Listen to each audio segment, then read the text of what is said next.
This lady right here is like the stupidest person I've ever seen in my life. You're fixing to see why. To the president-elect, not just as his daughter, but in many ways as a business confidant and advisor. And I think that we haven't quite been able to define what all those roles mean. So while I don't, I don't want anyone being yelled at on a plane. I don't want anyone yelling at me on a plane. What about no snakes on a plane? How come she didn't say that? Of her brand, but I don't know that, where do those protections end to? Kind of would ask you the same question as the funeral brand. But wait, that's not at all what your tweet suggested.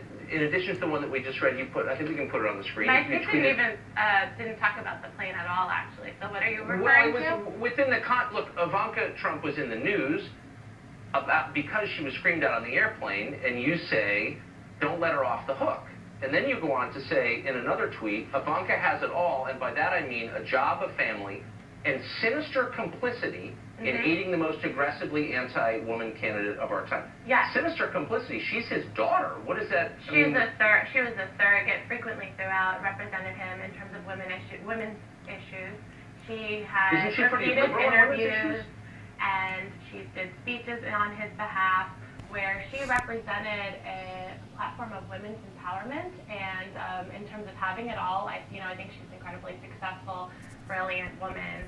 The fact that she was able to balance him out on these issues where he has talked about defending Planned Parenthood and being against abortion and these typically liberal women's issues that she sort of is a cushion for, I think we need to investigate those things a little more critically, a little more rigorously, and not be blinded by the fact that she looks like she smells like vanilla.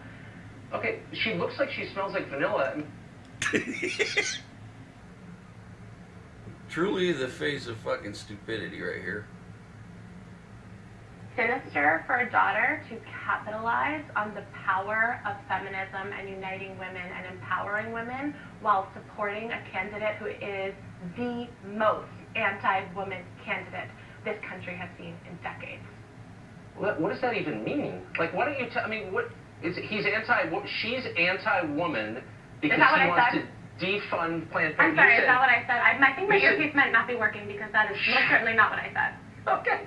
See, because he's anti-woman. Or stupid thing. Sovereignty of it, threatening to ban Muslims? That threatens the sovereignty of it? Yes, that profiles based on the basis of religion and reduces people to their beliefs and dictates what they can and cannot publicly believe. That doesn't threaten the sovereignty of it. So you also accused him on Chelsea Handler's show of, quote, committing a form of psychological abuse that makes the victim feel like they're crazy. Does Trump make you feel like you're crazy? That's the impression I'm getting. Oh my God, are you calling me crazy? That's the door. I'm asking. Stupid bitch.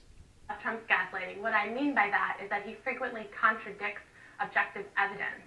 Not that he is abusing me personally, and I think you're smart enough to know that, aren't you, Tucker? I don't know. I just take your words at face value. So did you read the entire article? I did. I also read Liam Payne is 100% certain One Direction will continue. Adriana Grande rocked the most epic thigh-high boots at Jingle Bell, and Black China and Rob Kardashian went through the messiest breakup of 2016. Those are your other pieces. But I'm trying to get to what you're writing about Trump, taking a break from the thigh-high boots, and ask what you mean about him committing psychological abuse on you. A woman can love Ariana Grande, and I did write about the abusive, bigoted, those pieces were a little smarter than your piece about threatening the sovereignty of a whole religion. All right, I gotta go. You should stick to the thigh-high boots. You're better at that. Lauren, thanks for joining us. You're